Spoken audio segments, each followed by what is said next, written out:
Olá, amigo internauta, vamos falar de química? Então, hoje a questão do Enem, mais uma vez contextualizando com algo que adora ser do nosso convívio, ele resolve fazer uma questão sobre fogos de artifício. Aquele momento lindo do final do ano, que a gente vê aqueles porcar dos fogos em Copacabana. E aquilo dali tem uma razão química, tem um porquê dentro da química de acontecer. No caso, na questão, ele está falando da coloração verde, dos fogos de coloração verde, que vem devido à oxidação do borato de metila. Essa questão ela vai tratar de um assunto que o Enem gosta muito, todo ano cai uma questão, que é sempre estequiometria. Estequiometria que é o dragão de 7 cabeças de todo aluno do ensino médio. Parece que existe um bloqueio e as pessoas desaprendem a fazer regra de 3. Mas olha só, as questões não tem nada de complicadas. Se você seguir uma ordem lógica, sempre você vai conseguir resolver uma questão de estequiometria. Você sempre tem que indicar o que o exercício está relacionando, você balanceia a equação, se ele não tiver escrito a equação, você escreve a equação antes, você analisa as estequiometrias, analisa as proporções que a equação te dá, você depois vai transformar as unidades caso seja necessário e por último, e mais derradeiro passo, passo da felicidade, você vai resolver a regra de 3. Então vamos dar uma olhada na questão? A coloração verde encontrada em alguns fogos de artifício é consequente da combustão do borato de metila. Para a obtenção do mesmo, primeiramente é reagido o ácido ortobórico com metanol na presença de ácido sulfúrico concentrado, que atua como catalisador nessa esterificação. E aí tem para vocês na tela a reação, essa reação do ácido ortobórico com metanol.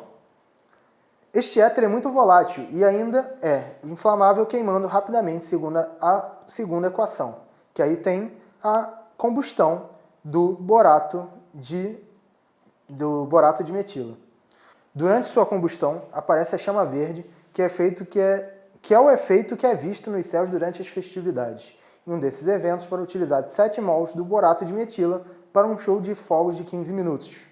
Quantos litros de CO2 foram liberados na CNTP, sabendo que a pureza deste borato de metila é de 90%.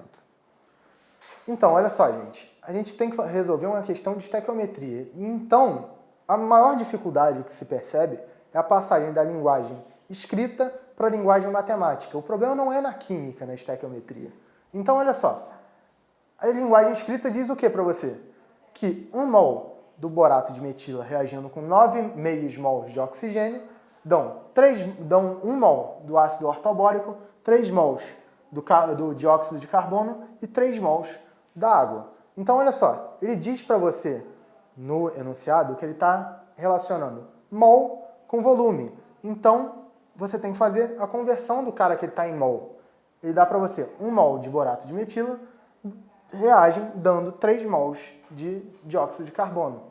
Então, a gente tem que fazer essa conversão do mol para o volume. 1 mol do borato de metila dão 3 mols vezes 22,4, que é o volume que está na CNTP, como ele diz no enunciado.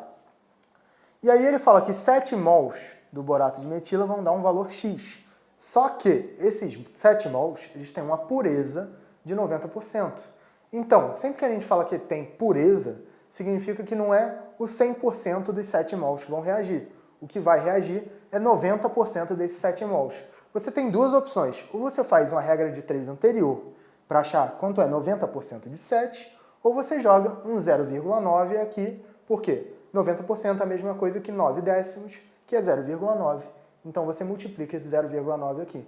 Então vai ficar 1 mol do borato de metila dando 3 vezes 22,4 litros de CO2, e aí na linha de baixo, 0,9, que vem dos 90%, vezes os 7 mols de borato de metila, dando um valor X. Esse valor X, fazendo aí aquela regrinha de 3 que eu acho que todo mundo sabe fazer, dá 429 litros. 429 litros é a nossa querida letra C de certo.